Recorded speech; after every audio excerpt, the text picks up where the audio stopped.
Hello, it's Dr. Disco. What? No. They have not. Wait, really?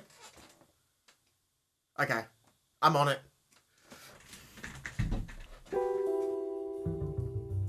MGMT's latest album, Loss of Life, is without a doubt their strongest work to date.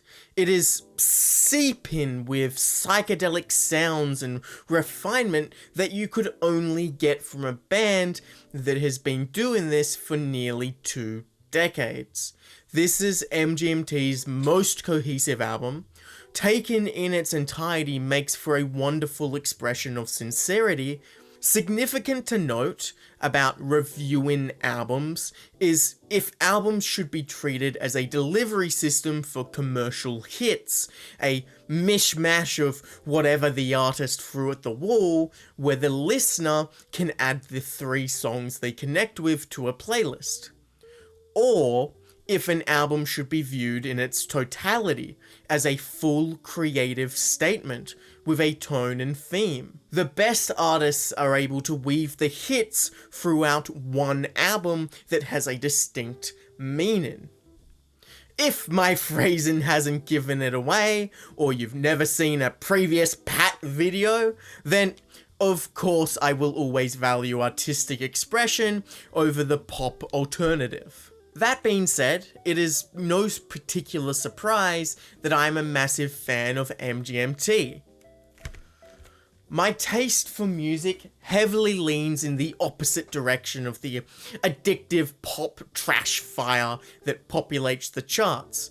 I revel in the sophisticated sounds of refined rhythms. That's to say, as someone who loves Pink Floyd, Talking Heads, Radiohead's, David Bowie, Alex Cameron, and Little Sims, of course I love MGMT. Here's the long short of MGMT's album history. Their first album, Oracular Spectacular, was a massive pop sensation, an extraordinarily strong debut studio album that distinctly sounds nothing like what band members Andrew and Ben were actually interested in. Congratulations, their follow-up has aged incredibly well, and while not as commercially successful as Oracular Spectacular, is creatively far more interesting and among my favourites. Their third self-titled album is a mess. Die-hard fans will tell you it's secretly the best album. It's not. It's uncompromising to a poor effect. There's way too many distortions and filters on tracks. That's not to say it doesn't fucking rock. Cool Song number 2, Alien Days, Your Life is a Lie are all fantastic tracks.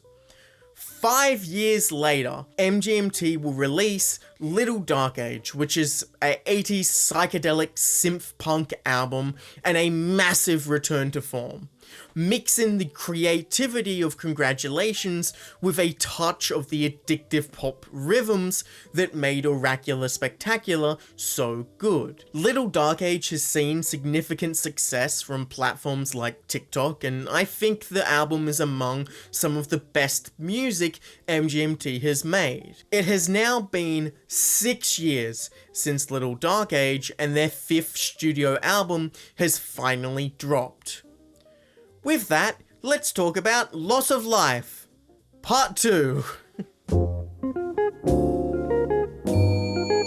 A tone-setter opener mix of electronica and distorted vocals of a 13th century Welsh poem. Of course I ate this shit up, bones and all. It's a brilliant way to open an album that is intended to be symmetrical and listened to in order in its entirety. In many ways, Mother Nature is an awesome first proper track and great first single to release. It has the distinct feeling of, we're so back. It fits with what you'd expect from MGMT's unwavering creativity and psychedelic sound. This almost could be like a 90s Oasis song, if not for MGMT's flair. Here we start to see the themes of innocence and human nature. There's A distinct lack of cynicism in the lyrics with a focus on love and joy, plus there's one hell of a guitar. Perhaps the most 80s this album goes, a love duet. It's a great track, once again lacking cynicism.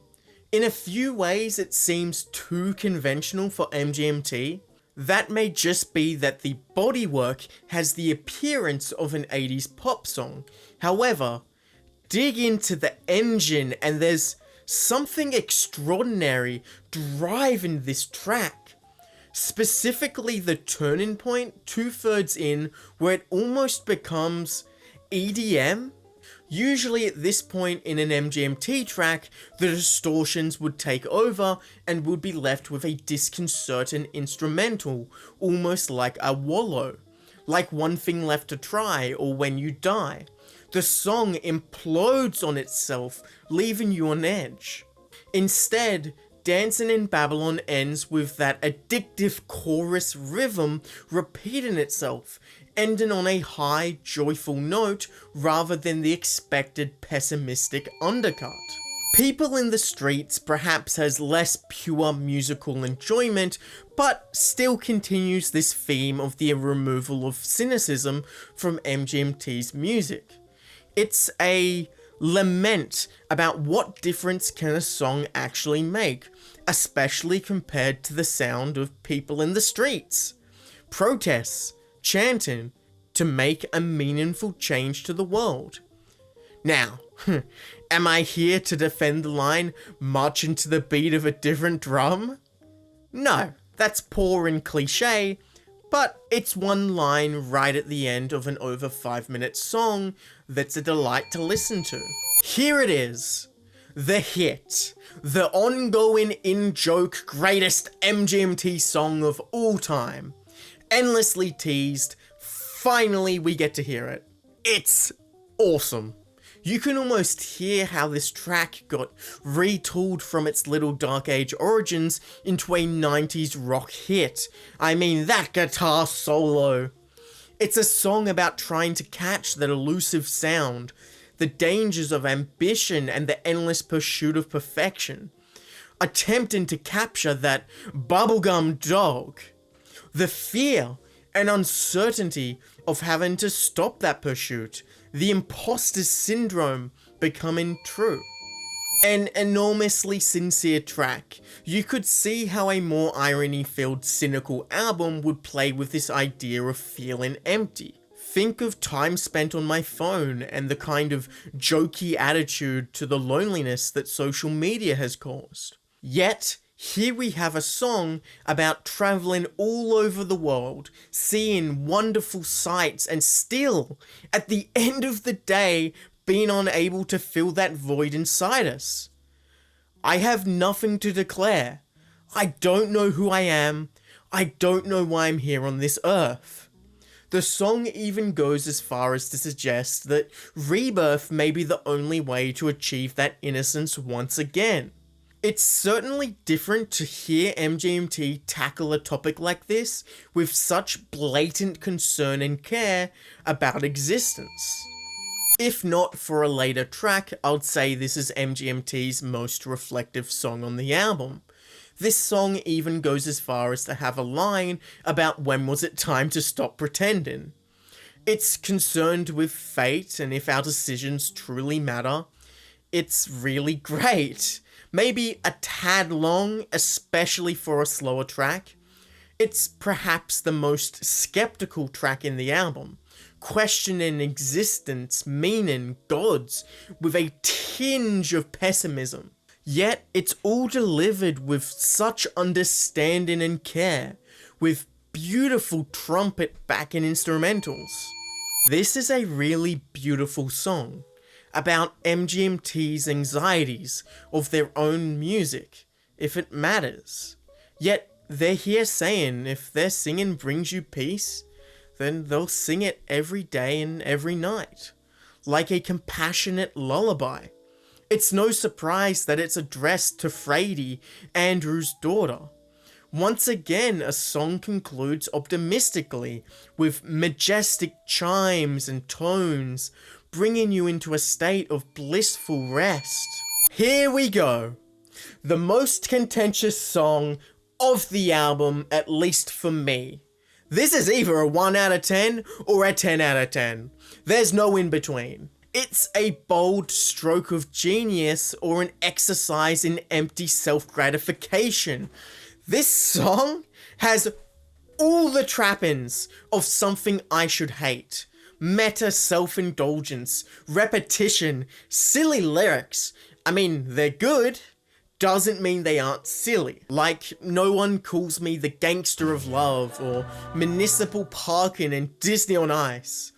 While I would say this has the same amount of refinement and interest in sounds as any of the tracks on the album, it's distinctly a slow build song with no real payoff. This may be recency bias, but compare this with Declan McKenna's Nothing Works, a track that plays out like a child's tantrum. Similarly, employing self-referential material and repetition, listen to Nothing Works and you'll see just how close I Wish I Was Joking is to an absolute disaster. If you take this track at face value, in the current climate of Trump will be president, there's 100 Marvel movies and shows, and Elon Musk bought Twitter, I wish I was joking! That's horrendous and shallow. However, if we look at its placement as the final proper song of the album, like the song Congratulations and Hand It Over, similarly final tracks of their respective albums, which work on their own, but beg you to dig deeper, to understand these tracks in the context of MGMT's personal circumstances while making these songs. Congratulations, the emptiness of making it in the music industry, and Hand It Over finishing out their contract with Sony and now owning their own music. I Wish I Was Joking takes on another light. MGMT's previous 4 studio albums have parodied pop music, displayed nihilistic angst, utilized macabre irony. MGMT have made a left turn and zagged with Loss of Life, and created an almost completely sincere, genuine album about optimism and the human spirit. Here at the end, they lament on music that would have been easier to make, an insincere style. They wish they could be joking about when you die and times of pretend. For this new record, we both felt an urge to be direct and be sincere and challenge ourselves musically and lyrically to work with themes that are, it's hard to not sound cheesy when you're talking about like the power of love in a song. But that's a major theme on our album. And so I think that the lyrics are sort of dealing with being MGMT, being a band that has historically been recognized as being like psychedelic pop and taking inspiration from acid trips and all of this stuff, and now being 40 years old and saying, actually, drugs are kind of bad, and the answer to life is actually love and stability and relationships. I wish I was joking, but that's it. And so that's kind of the gist. The final track cementing the themes and tone of optimism. It's a good way to end this album that links back to the first song. As life is lost and the world seems to end, learn to love. Anyone can love. I hope I have made it clear why I think Loss of Life is MGMT's strongest album to date. It's a cogent expression of true sincerity, a total zag from the macabre irony they so easily employed. It may not feature as many playlist hits as MGMT's previous albums, but in its totality, it is a complete delight. 9 out of 10. Anyway, In Rainbows is still better. Dr. Disco out!